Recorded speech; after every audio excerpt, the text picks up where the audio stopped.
नमस्कार दोस्तों, आज फिर आपका स्वागत है इस चैनल के ऊपर। तो आज की जो हमारी वीडियो है वो है रोमानिया रिफ्यूज़ल के ऊपर, रोमानिया के स्टडी वीज़ा रिफ्यूज़ल के ऊपर।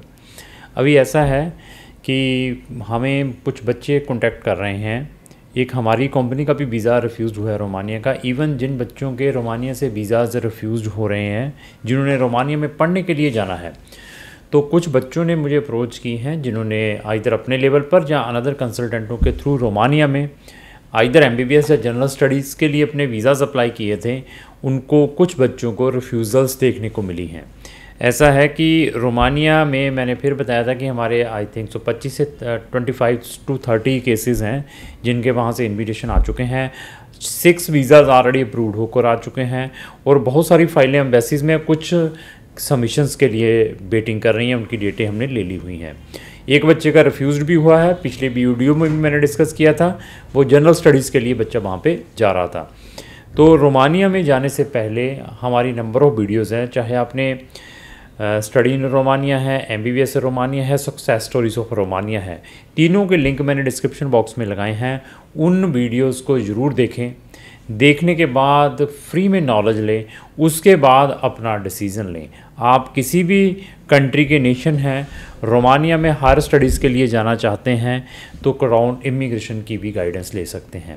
अभी क्या है कि बच्चे रेगुलर अपनी वीज़ाज़ फाइलें एम्बेसीज़ में सबमिशंस करवा रहे हैं और एम्बेसी के अंदर जो रोमानिया एम्बेसी दिल्ली के अंदर लोकेटेड है, वहाँ पर इतना रश है कि वर्क परमिट वाले लोग 20-20, 50-50 पासपोर्ट लेकर आते हैं, उनकी सबमिशंस होती हैं, वो कलेक्ट करते हैं और बच्चों को दे आर नॉट बॉदर्ड। जो रोमानिया एम्बेसी यहाँ पर हैं उनको आई थिंक सो, जो मेरा अपना एक्सपीरियंस है, प्रॉपरली इंटरटेन नहीं कर रही। इवन जो वर्क परमिट वाले हैं दे आर द लायबिलिटी, और इवन जो स्टूडेंट हैं they are contributing to the country. Means उन बच्चों ने वहाँ पर लाखों रुपए की फ़ीसें देनी है।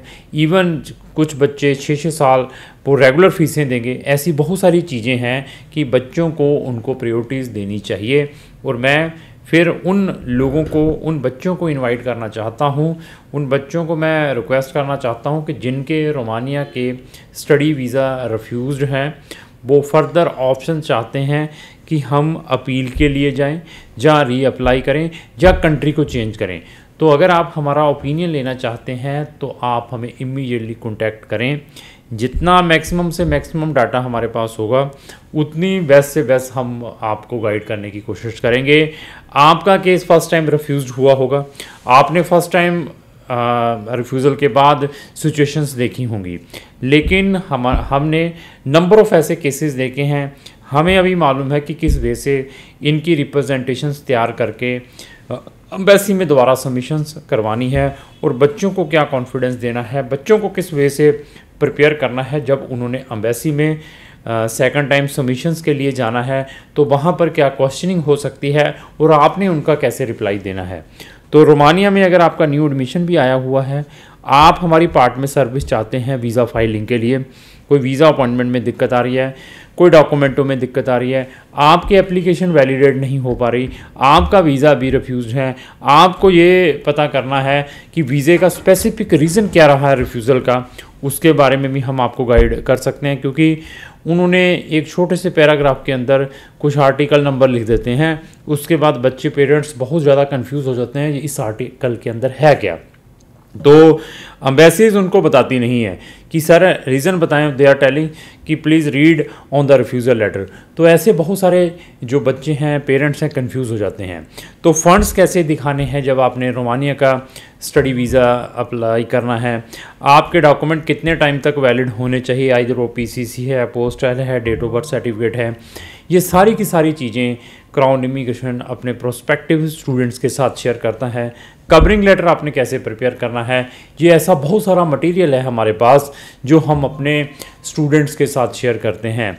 तो रोमानिया अगर आपकी डेस्टिनेशन है, इवन रोमानिया में आपने एमबीबीएस करने के लिए भी जाना है, तो मैं उन बच्चों को स्ट्रांगली रिकमेंड करूंगा कि जो इस साल रोमानिया में एडमिशन नहीं ले पाए, उन्होंने अनदर कंसल्टेंटों के पास अप्लाई किया था।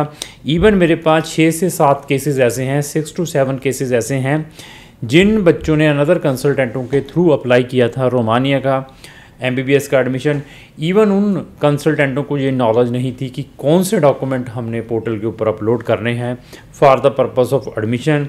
इवन कुछ कंसल्टेंट तो बच्चों के फ़ोन ही नहीं उठा रहे हैं कि रजिस्ट्रेशन करवा दिया, उसके बाद ना फ़ोन उठा रहे हैं ना आगे बता रहे हैं, अपडेशंस दे रहे हैं।